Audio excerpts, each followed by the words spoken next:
വയനാട്ടിലെ ഉരുൾപൊട്ടൽ മേഖലയിൽ മുലപ്പാൽ ആവശ്യമുള്ള കുഞ്ഞുങ്ങളെ പാലൂട്ടാൻ തയ്യാറായ അമ്മമാരെ അധിക്ഷേപിച്ചും പരിഹസിച്ചും കമന്റിട്ടവരും അതിനെ പിന്താങ്ങിയവരും ഒന്നോർക്കുക.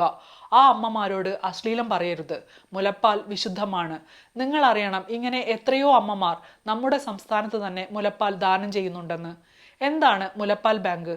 കോഴിക്കോട്, തൃശൂർ മെഡിക്കൽ കോളേജുകളിലും എറണാകുളം ജനറൽ ആശുപത്രിയിലുമാണ് സർക്കാർ മിൽക്ക് ബാങ്ക് ഒരുക്കിയിരിക്കുന്നത്. സ്വകാര്യ ആശുപത്രികളിലും മിൽക്ക് ബാങ്കുകളുണ്ട്. ഇതിൽ കോഴിക്കോട് മാതൃശിശു കേന്ദ്രത്തിൽ സജ്ജമാക്കിയ മിൽക്ക് ബാങ്കിലൂടെ ആദ്യത്തെ ഒരു വർഷം 1813 കുഞ്ഞുങ്ങൾക്കാണ് മുലപ്പാൽ നൽകിയത്. 1397 അമ്മമാർ മുലപ്പാൽ ദാനം ചെയ്തു. 1,26,225 ml മുലപ്പാൽ ശേഖരിച്ചു. 1,16,315 ml മുലപ്പാൽ ആ വർഷം തന്നെ വിതരണം ചെയ്തു. 4-5 പേരിൽ നിന്ന് ശേഖരിക്കുന്ന പാൽ ഒന്നിച്ചു ചേർത്ത ശേഷം ഏകദേശം 60 ഡിഗ്രി സെന്റിഗ്രേഡിൽ പാസ്ചറൈസ് ചെയ്യും. ഇത് സൂക്ഷിക്കാനായി പ്രത്യേകം സജ്ജീകരിച്ച ഒരു മുറിയും ഫ്രിഡ്ജും ഡീപ് ഫ്രീസറും മറ്റ് സജ്ജീകരണങ്ങളും ഒരുക്കിയിട്ടുണ്ട്.